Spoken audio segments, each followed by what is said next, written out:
Welcome to Chapter 7 of Nancy Graham, the Space Ranger. The adventure continues, and I can tell by Spotify that 2E are following, or if it's not 2E, it's 2 bots, in which case 0101100001. Anyway, this chapter is a bit longer than the others because it's kind of got 2 micro stories within the main story, and the main purpose of this chapter is to sort of acclimatise you with outer space and the goings on out there, so we can get on and have some mad adventures on Jupiter. So, right, here we go. 3, 2, 1. The lunchtime rush in a Martian canteen is a sight to behold, which ESA Mission Specialist Nancy McGinley and ESA Mission Specialist Bart McMurrow beheld for the first time. Their Martian Sheriff companion beheld it for the 32,847th time. And truth be told, all 3 had greater things on their minds. Nancy had a desire to get to Jupiter and make contact with her mission commander from the Sandlaika 1 spacecraft. Bart had food, and the Sheriff had a question for the waitress/manager/space travel expert they had come to see. "Martina," he asked. "Yes," replied Martina. "I need you to abandon your job and possibly your life to pilot myself and these 2 Earthians across to Jupiter, so we can save those 2 numpties butted on front, because they were too stupid to hide quickly when we ran into a Jupiterian patrol." "And what's on the menu?" asked the Sheriff. "Bontoglian stew." "And what'll be in it for me?" asked Martina. "Yuck, I hate Bontoglian stew. Anyways, you will receive, I suppose, well, I'll tell lots of people you're a great help, if we save Butted Onflert. And sure, if we're all killed, it won't matter what was in it for you," explained the Sheriff. "It might, but in any case, I agree. It's about time I took the rocket out for a spin. It's been lying idle for ages," agreed Martina. "That's only because nobody in the right mind would want to leave Mars, except if they wanted to find something nice to eat. But as we're here, and far from good food, we might as well have 3 buckets of the stew," explained the Sheriff. "Right," said Martina, who then turned to go back over to the hatch. Nancy felt the need to stop Martina. Although Nancy had come to terms with her newfound ability to kill and know the inner workings of Jupiterian spacecraft, she was unsure if Martina had just agreed to help them visit Jupiter or not. When you said right, Martina, did you mean you were going to fly the rocket or just get buckets of stew?" "Get buckets of stew, of course. If I was going to pilot the rocket, I'd have gone over to the entrance and walked through it. It's the only way I know to get to the Underdawn platform. Sorry, what I meant was after the stews are eaten, are you going to pilot the rocket?" "Of course, but safety first. You know what they say, never begin an interplanetary journey on an empty stomach." "Who says that, Martina?" asked the Sheriff. "Nobody does. No Martian has ever left Mars before, to my knowledge, which is probably as authoritative as things get on Mars. I just wanted to sound knowledgeable by throwing out an off-the-cuff saying, to look cool in front of the extraterrestrials." Martina then continued on her journey back to where the hatch was so she could shout, "3 buckets of Bontoglian stew." Now, in case you were wondering, Nancy, Bart and the Sheriff had gone back up to the first level of the canteen, and to the same table as they'd been sitting at in the previous chapter. At least it looked like the same table, but in any case, they had nowhere else to sit, as the place was very busy. Bart made a quick estimation and decided there were upwards of 250 Martians having lunch. They were spread out across dozens of tables and 3 floors, and the smell of food in the air was overpowering. It was the reason Bart did not dwell too much on the death of a Bobblegubbersnatch, or his situation in general. Nancy, on the other hand, was only partially aware of the beautiful foodie smell in the air.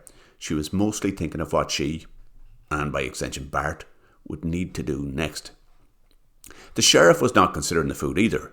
Like Nancy, he was only partially aware of the foodie smell, only he considered it to be disgusting, because the bulk of his thinking was diverted from reality by 8 of the words Martina had said, which were, "just wanted to sound knowledgeable" and "to look cool." Those 2 things, sounding knowledgeable and looking cool, were vital to the type of Martian the Sheriff thought himself to be, and to what he wanted other Martians to consider him to be. He decided, without evidence, that the other diners had overheard him asking Martina for help and that they had also overheard him saying nobody has left Mars before, which may have made him look less than cool and knowledgeable. The sheriff decided that the best remedy to that situation would be to pretend he had indeed left Mars and, being the only Martian to have done so, was remarkably knowledgeable about outer space. Of course, there would be no point in pretending that to himself. He would have to pretend it to everyone within earshot. So he cleared his throat. Earthers, it is a very scary thing to leave a planet, as you will shortly find out. The deputy was terrified when we both travelled to, Titan. The sheriff looked around to see if any of the other diners had heard. Even though he addressed Bart and Nancy, his focus remained on the middle distance, or at least the nearest diners that weren't Bart and Nancy. He cleared his throat again. Outer space is a very dangerous place, one that I am unafraid of, and know lots about. This time the sheriff's tone was serious enough to attract the attention of three Martians, or at least they turned to face the sheriff. Two of them kept eating while one spoke. Is it? Do you? Asked the Martian who had paused his meal. Yes, I do. Lots. Especially about the time me and the deputy went to Titan, which was many dipples ago. More than anyone would care to remember, in a time before rocket ships were created. So how did you get there? Asked Nancy. At first she thought the sheriff had gone mad, but his convincing tone and a hint of a means of contacting Jerry or Sanlaika 2 or Earth briefly confused her. Bart set her straight with a kick under the table. Whisht! Shushed Bart. Did you not hear a bobble back in chapter 2? The sheriff is a very important man. And, like all important men, it is important for him to maintain his importantness by talking bollocks, which is what he is doing. Leave him at it. If there's one sure way to send a very important person loopy, it's to ask them questions when they are talking bollocks. It makes life hard for them. They don't like it, and there is the real world possibility they could go mental. And by they, I mean the sheriff. And I don't want anything to get in the way of lunch, and especially a lunch that smells like the food in this place. Nancy nodded. She knew that it would not be easy to get to Jupiter, and the first difficult step would be listening to a pontificating Martian sheriff. She also knew Bart was right about the food. Anyways, me and the deputy ended up on Titan, and we were hanging out in an amusement arcade on Titan City when a cartload of Titanians rolled by and shouted that Martians smelled of rancid food. Wait, did I say we were in an amusement arcade? I meant we were outside an amusement arcade. Otherwise the whole cart thing wouldn't make sense. Yeah. Anyway, I knocked out all of the Titanians with one spinning kick. No, wait. I didn't knock them all out. There was one still conscious, and he went to leave. And, well, you know how Titanian horses are. They're fast. They bolted at top speed with the lighter load. So I asked the deputy to hand me a lump hammer. The story was interrupted by Martina returning to the table, which reminded Bart that tasty food would soon be on the way. Every cloud has a silver lining, Nancy, noted Bart. You might be stranded on Mars with, if I'm being honest, a bit of a knob. I'm in no way of contacting your colleagues on Earth, but you have to say the food here is top notch. Nancy didn't have to say it, but she knew it. The food here is not top notch, said the sheriff. It's not any notch. It's disgusting. The sheriff had forgotten about the story. The three other Martians who had been listening had also forgotten about listening and had turned back to their lunches. And so the outcome of an imaginary lump hammer-equipped Martian versus scared Titanian horse-drawn cart driver showdown would remain unsaid. Which was probably for the best. Martina sat down beside the sheriff, Nancy and Bart. Do you like Martian food? She asked. Yes, said Nancy. Yes, said Bart. No, said the sheriff. Well, 2 out of 3 is not bad, noted Martina. In fact, 2 out of 3 would be a great result, and so would 1 out of 3, because both of the previous Martian extraterrestrial voyages failed miserably, she continued. Except mine, reminded the sheriff. Well, yes, replied Martina, who then looked to Bart and Nancy. The look said, help me. Not in a desperate cry for assistance for survival, more a polite plea for assistance in steering the conversation away from madness. She got 2 blank stares in return. They may not have been what Martina wanted, but they were enough to inspire her to say, "Yes, Sheriff, except you, because you are, exceptional." Martina then winked at Bart and Nancy and continued talking. "You see, when us Martians first went into outer space, we weren't really sure what to expect. I'm sure you two know all about that, but this is a Martian story, so if it is familiar, it's probably just coincidence. Anyways, the first Martian outer space expedition involved a crew of 3. Captain Gungbalaw Spudlanker, First Mate Blanc, and a navigator called Elbron Chuntaliger, and all of 3 of them went stone mad. The launch, journey, and landing on Saturn appeared to go perfectly to plan.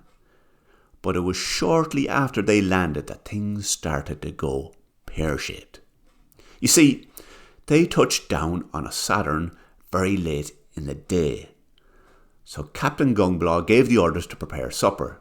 They were just about to tuck into some rotten grub when a knock came on the door of the rocket. "That's like what happened to us," noted Bart. "Well, without the supper. And of course on Mars instead of Saturn. But Habobble did knock on the airlock, didn't he, Nancy?" "Oomph," replied Nancy. She'd been listening to Martina's story and didn't take kindly to Bart's interruption, but stopped short of telling him to shut up.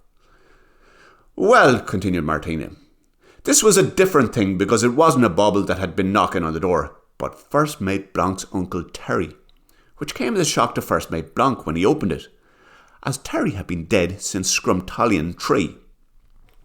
Now, needless to say, Captain Gungbalaw wasn't long in diagnosing a case of outer space madness when she heard the news that First Mate Blanc had been chatting to his dead uncle. She decided to investigate, and sure enough, there was a door knockey in the shape of a Martian that bore a striking resemblance to First Mate Blanc. So Captain Gungbalaw decided First Mate Blanc needed to go to sickbay until the hallucination wore off, and the rest of the crew, namely Elbron Chuntaliger, would fill in for First Mate Blanc. The only problem with that plan was that meant Elbron Chuntaliger had to answer the door to the next caller, who happened to be the legendary and long since deceased Nanga ball player Chuz Rontelpeck. Elbron was in complete awe and began scouring the rocket for things Chuz could sign. Captain Gungbalaw, who had been in the control room trying and failing to report the reanimated corpse of First Mate Blanc's uncle to Mars City, went to investigate, and found herself starstruck by legendary and long dead Nanga ball player Chuz Rontelpeck. The sight of Chuz stopped her in her tracks and relieved her of her senses. So when Chuz asked, "Hey, would G3 like to go to a house party in the disco house?" Captain Gungbalaw ran down to sickbay and excitedly explained the plan to First Mate Blanc. "You're never going to believe this," she said. "Chuz Rontelpeck has invited us all to a house party on Saturn's surface." In theory, First Mate Blanc, like any good Martian, should have been suspicious. But to be fair, he'd just been speaking to his dead uncle and was told he was stone mad, so just went along with things. And in this way, the crew of the first Martian interplanetary craft found themselves at a house party on Saturn. Or so they thought. The whole thing started to unravel when Captain Gungbalaw asked Chuz what Nangaball game he was most proud to have played in. And when Chuz said it was the time Scrumtalion Ramblers played the Navy, Elbron, First Mate Blanc and Captain Gungbalaw simultaneously became suspicious. And Chuz revealed that he was actually a Saturnian entity that had tapped into their memories to create an environment comfortable enough to lure them from the rocket, so the Saturnian entity's mates could rob the rocket. Elbron Chuntaliger was the first to lash out. Captain Gungbalaw was the second. First Mate Blanc was too upset to fight, as the news of his uncle's second death had left him sad and listless. In any case, there was little point, as the moment they struck out against a Saturnian entity, it, the house, and everyone and everything in it instantly disappeared, leaving the first 3 Martian astronauts in history stranded and rocketless on Saturn. Or so they thought. Turns out the rocket hadn't even left the Underdawn platform, and the whole thing had happened instantaneously, and also entirely inside their heads. That was when us Martians first learned how quickly outer space madness can set in, explained Martina. She cast her eye down to the hatch on level 1 where 3 buckets of stew had appeared and said, "Well anyway, right folks, lunch is ready." It took her 43 seconds to fetch the buckets and bring them up to Nancy, Bart and the sheriff. "Lovely," said Bart. Yuck, said the sheriff. What happened the second time Martians tried to make an extraterrestrial voyage? Asked Nancy. Well, said Martina. Well. I suppose the short version is that we are too smart for our own good. But I'm going to tell you the long version, because that's always the best version. And the last thing the listeners want to hear is the sound of ye three slurping. So I'll cover over the noise by describing our really clever but not smart method for the second extraterrestrial voyage. The method had two components. The first involved selecting the three most physically fit Martians and locking them into the rocket control room. The second component involved filling them up with psychedelic drugs to counteract the symptoms of space madness. But, like all good plans, it went pear-shaped and failed miserably. Now, continued Martina, the tale of the second Martian extraterrestrial voyage is a tragic one, and involves a fair amount of stupidity. So, just to preserve the dignity of those involved, for their families and friends, I'm not going to name the people involved by name. So I'm going to call Bob Dobalong Spacetronaut 1, Mary McGurk Spacetronaut 2, and Zob Juntelberg Spacetronaut 3. So, anyways, the crew were 1.5 dipples into the voyage when the first hint of something untoward became apparent, in the form of a cantabular glimp in the cargo bay. Spacetronaut 1 spotted it on the internal monitoring system and ordered Spacetronaut 3 to investigate. And in this way, Zob Trutterberg found himself in the cargo bay of a rocket on the first Martian interplanetary voyage, with a cantabular glimp for company. A particularly nasty one. As you can probably imagine, Spacetronaut 3 was none too happy, but was also smart enough to know to remain silent so the glimp didn't spot him. And slowly but surely he silently crept back out of the cargo bay, leaving the glimp to be nasty on its own. The thing is, Spacetronaut 3 was the type to hold a grudge and to plot revenge, and also the type to gossip. He took every spare minute he could to tell Spacetronaut 2 that Spacetronaut 1 was a selfish float and would most probably cause the death of himself and Mary. So when Spacetronaut 3 suggested Spacetronaut 1 go and inspect a particularly finely stacked arrangement of crates in the cargo bay, Spacetronaut 2 smelled a rat and advised Spacetronaut 1 of the same. Sorry, I'm getting all mixed up. What it was that Zob told the captain to go into the cargo bay knowing full well there was a cantabular glimp in there, and Mary got suspicious and warned the captain not to go. So when Spacetronaut 3 discovered that the captain wasn't actually going to visit the cargo bay, he decided to cut out the middleman and stab the captain to death.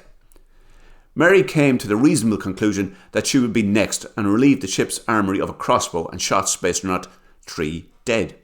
She then reported the whole incident to Mars City and turned the crossbow on herself. The thing is, just like the first mission, that whole lot had happened in an instant. So, in order to prevent further deaths, the Martian Space Committee decided to abandon the Martian space program. Which wasn't a very big thing. It just involved me going back to work in City Canteen 461 and everyone else forgetting about the rocket. So I did, and they did. For the most part anyways. I don't work during Scrumtollian festivals. Martina took a quick look at Bart and Nancy. Bart was too busy finishing his stew to notice, but Nancy nodded in response. Just to be clear, said Martina, if you two decide to move to Mars permanently, you can fetch your own food during the holidays. Is that clear? Yes, replied Nancy. But can I ask, why was it you decided to select the three most physically fit Martians for the second voyage? Asked Nancy. Just to look good, to make outer space travel seem trendy. It had a bit of a reputation for being nerdy. Still has, or at least it would have if anybody ever really thought about it. Which nobody does. Present company excluded. Are you finished the grub? Nancy, Bart and the sheriff all nodded. Right, said Martina. Let's head to Jupiter. Don't worry about the wash-up. 78 dipples in this job has taught me never to worry about the wash-up. Every single time I've left it, it's been waiting for me when I get back. Martina then stood up and headed down the steps to the first level of the canteen and over to the door. Come on, Willie, I'll do the driving. I suppose I'll have to, she shouted. The sheriff followed, so did Nancy, and so did Bart. And so it was for the late afternoon on the first day of the first humans on planet Mars. 2 Martians and 2 astronauts making their way up a dusty path to a slightly neglected and undervalued spaceport. On the way, they passed the bodies of 4 dead Jupiterians and 1 dead Martian. "Poor old Habobble," said Bart for the second time that day. "Was that Habobble?" asked Martina when she drew level with Habobble's charred corpse. "Yeah, poor fella," answered Bart. "Poor fella indeed. He wouldn't have enjoyed that. Ah well, that's Jupiterians for you. We'd better be careful when we get there," advised Martina. "How do you mean?" "I don't know. I suppose just not get killed." "What are we going to do about space madness?" Martina asked Nancy. "Sounds like you're pretty with a crossbow, Nancy. If a glimp materialises into our heads, shoot it in the anterior vestibule. And if you're having trouble finding the vestibule, aim a bolt below its left runticle and you'll be sure of hitting the vestibule. Make sure you're facing forward, though." "Right. Thanks, Martina, I will," replied Nancy. She had no idea what Martina was suggesting, but somehow it seemed like good advice. That's it for this week. Number 8 coming up next week, 8 of 56. And a story only exists when there's a listener. So the story exists because of you. Fair play.